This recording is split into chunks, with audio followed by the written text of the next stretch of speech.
আজ আমার রান্নার একটি অতি প্রিয় রেসিপি আপনাদের সাথে শেয়ার করব। আমার এই রান্নাটি করার জন্য সর্বপ্রথম কড়াইতে তেল দিয়ে তেলটিকে গরম করে নিয়ে তার মধ্যে দুটো মাঝারি সাইজের পেঁয়াজ কোচানো আমি দিয়ে ভালো করে নাড়াচাড়া করিয়ে নিচ্ছি। পেঁয়াজগুলো নাড়াচাড়ানো হলে তার মধ্যে একটা বড় সাইজের টমেটো কোচানো দিয়ে দিয়েছি।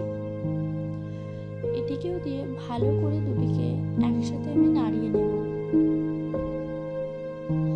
আমার এই টমেটো এবং পেঁয়াজগুলো ভালো করে নাড়ানো হয়ে গেলে তাতে আমি অল্প পরিমাণ কাজু দিয়ে দিচ্ছি।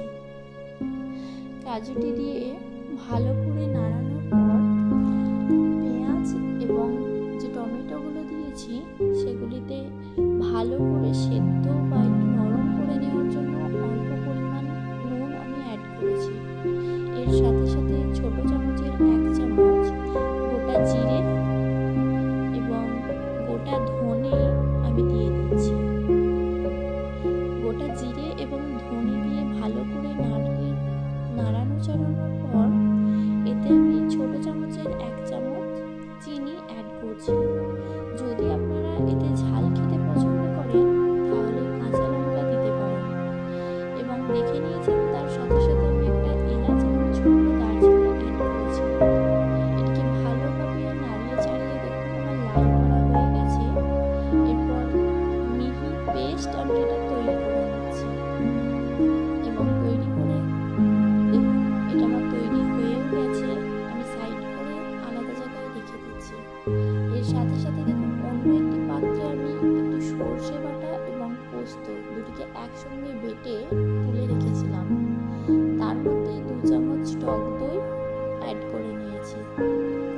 এর সাথে সাথে অল্প পরিমাণ আদা রসুন বাটা এবং কাশ্মীরি লঙ্কার গুঁড়ো অ্যাড করে নিয়েছি। কাশ্মীরি লঙ্কার গুঁড়ো দিলে ঝালটা কম হয়, তবে আপনারা যদি ঝাল খান তাহলে আপনারা শুকনো লঙ্কার গুঁড়ো অ্যাড করতে পারেন। আমার দেখুন কাশ্মীরি লঙ্কার গুঁড়ো দেওয়া হয়ে গেছে। এরপর অল্প পরিমাণ গরম মশলার গুঁড়ো দিয়েছি। এটি দেওয়ার পর স্বাদ অনুযায়ী লবণ দিয়ে নিয়েছি। এটির পর আপনারা অল্প পরিমাণ হলুদ গুঁড়ো দিয়ে দেবেন। হলুদ গুঁড়ো দেওয়া হলে যদি আপনারা চান অল্প জিরে ধনে গুঁড়ো আপনারা দিতে পারেন।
ভালোভাবে নাড়িয়ে চাড়িয়ে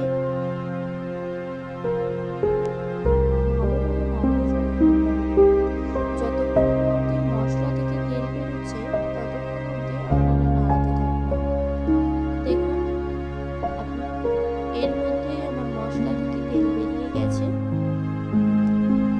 এই তেল বেরোনো মশলাটার মধ্যে ওই যে আগে থেকে মাছ মাখানোর যে পেস্টটা বেঁচেছিল ওই পেস্টটা আমি অ্যাড করে দিয়েছি। পেস্টটি অ্যাড করার পর অল্প পরিমাণ আদা রসুন বাটা, তার মধ্যে অল্প পরিমাণ আপনারা স্বাদ অনুযায়ী লবণ অ্যাড করবেন। লবণ অ্যাড করা হলে ভালোভাবে নাড়িয়ে নিয়ে অল্প পরিমাণ জিরে ধনে গুঁড়ো, এর সাথে আপনারা ঝাল যদি খেতে চান তাহলে শুকনো লঙ্কার গুঁড়ো দিতে পারেন। আমি ঝাল পছন্দ করি না বলে শুকনো লঙ্কার গুঁড়ো না দিয়ে একদম কাশ্মীরি লঙ্কার গুঁড়ো দিয়ে দিলাম। আমার কাশ্মীরি লাল লঙ্কার গুঁড়ো দিয়ে দেওয়া হয়ে গেছে।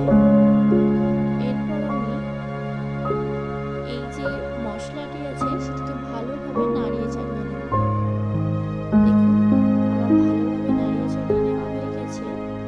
আমি অল্প ঝাল পছন্দ করি, তার কারণে এখানে দুটো কাঁচা লঙ্কা অ্যাড করেছি এবং অল্প পরিমাণ চিনি অ্যাড করে দিয়েছি। তবে আপনারা যদি ঝাল খেতে পছন্দ করেন আপনারা আপনাদের অনুযায়ী লঙ্কা অ্যাড করতে পারেন। দেখুন আমি অল্প গোলমরিচ গুঁড়ো অ্যাড করে ভালো করে মশলাটিকে নাড়িয়ে চাড়িয়ে নিয়েছি। এরপরে এই মশলাটির মধ্যে অল্প পরিমাণ সয়া সস অ্যাড করবেন। সয়া সস অ্যাড করার পরে মশলাটিকে ভালোভাবে নাড়িয়ে চাড়িয়ে মশলাটি থেকে তেল বের করে নেবেন।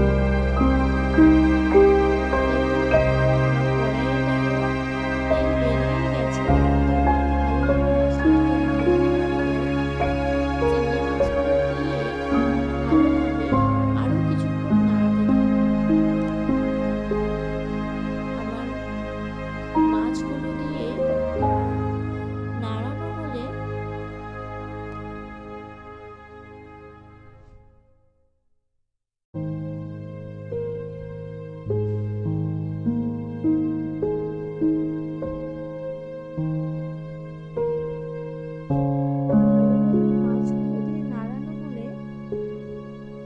আপনারা আপনাদের মতন করে অল্প পরিমাণ যতটা গ্রেভি রাখতে চান সেই অনুযায়ী অল্প জল অ্যাড করে নেবেন।